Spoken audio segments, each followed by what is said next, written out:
ফুলে ফুলে সাজানো হয়েছে বিয়ের আসর, আর সেখানেই 7 যুবক, প্রত্যেকের গায়ে জড়ানো ঐতিহ্যবাহী বিয়ের পোশাক।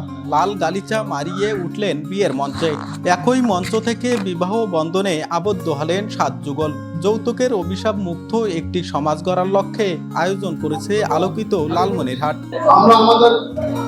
শুক্রবার সন্ধ্যায় লালমনিরহাট জেলা পরিষদ অডিটোরিয়ামে অনুষ্ঠিত হয় এই আয়োজন। সদর উপজেলার 7টি ইউনিয়নের 7 জোড়া যুবক যুবতী অংশ নেন। বরকনের পোশাক থেকে তাদের সাজসজ্জা, বিয়ের খরচ ও আনুষঙ্গিক আয়োজনের দায়িত্ব নিয়েছে দুর্যোগ ব্যবস্থাপনা ও ত্রাণমন্ত্রী আসাদুল হাবিব দুলু। যৌতুক একটি সামাজিক অপরাধ হিসেবে বাংলাদেশে এখন ব্যাপকভাবে বিস্তার লাভ করেছে। এর ফলে আমাদের বোনদের সংসার অনেক সময় ভেঙে যাচ্ছে এবং নানান নির্যাতনের শিকার হচ্ছে এই আমাদের বোনেরা। সেখান থেকে আমরা চাই যে যৌতুকবিহীন বিয়ে হয়ে গেলে যে দাম্পত্য বন্ধনটা এটা অটুট থাকবে, ভালোবাসাটাও থাকবে এবং তারা সুখে সংসার করতে পারবে। বরকনের পক্ষ থেকে পরিবারের সদস্য ও আত্মীয় স্বজনরা আসেন এই অনুষ্ঠানে। আলোকিত লালমনিরহাটের পক্ষ থেকে তাদের যাতায়াতের ব্যবস্থা ও নবদম্পতিদের নতুন সংসার শুরু করতে সকল জিনিসপত্র উপহার দেওয়া হয়। যৌতুকবিহীন বিয়ের পিঁড়িতে বসে খুশি বরকনে। যৌতুকবিহীন বিয়ে করা কতটা ভালো লাগে যে নিজের অনুভূতিটা বোঝানো যায় না, যে আসলে যৌতুকবিহীন বিয়ে করার যে কি একটা আনন্দ। আমার অনেক খুবই ভালো লাগতেছে যে আমি যৌতুকবিহীন ছাড়াই বিয়ে করতেছি। আমাদের হিন্দু সমাজের অনেক যৌতুক দিতে হয়, তারা যেন সবাই কালকে যে যৌতুকবিহীন ছাড়াই বিয়ে করে।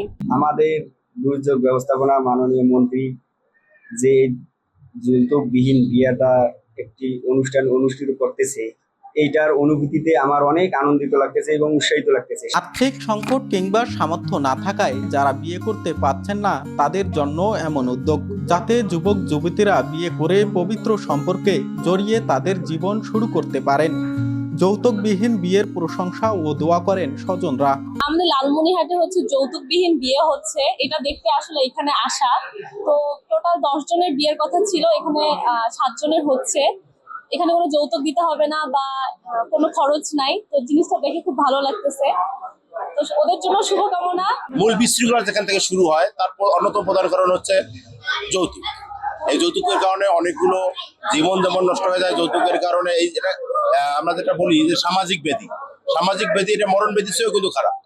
নিঃসন্দেহে এই অনুষ্ঠানে আসতে পারে অনুভূতি অন্যরকমই।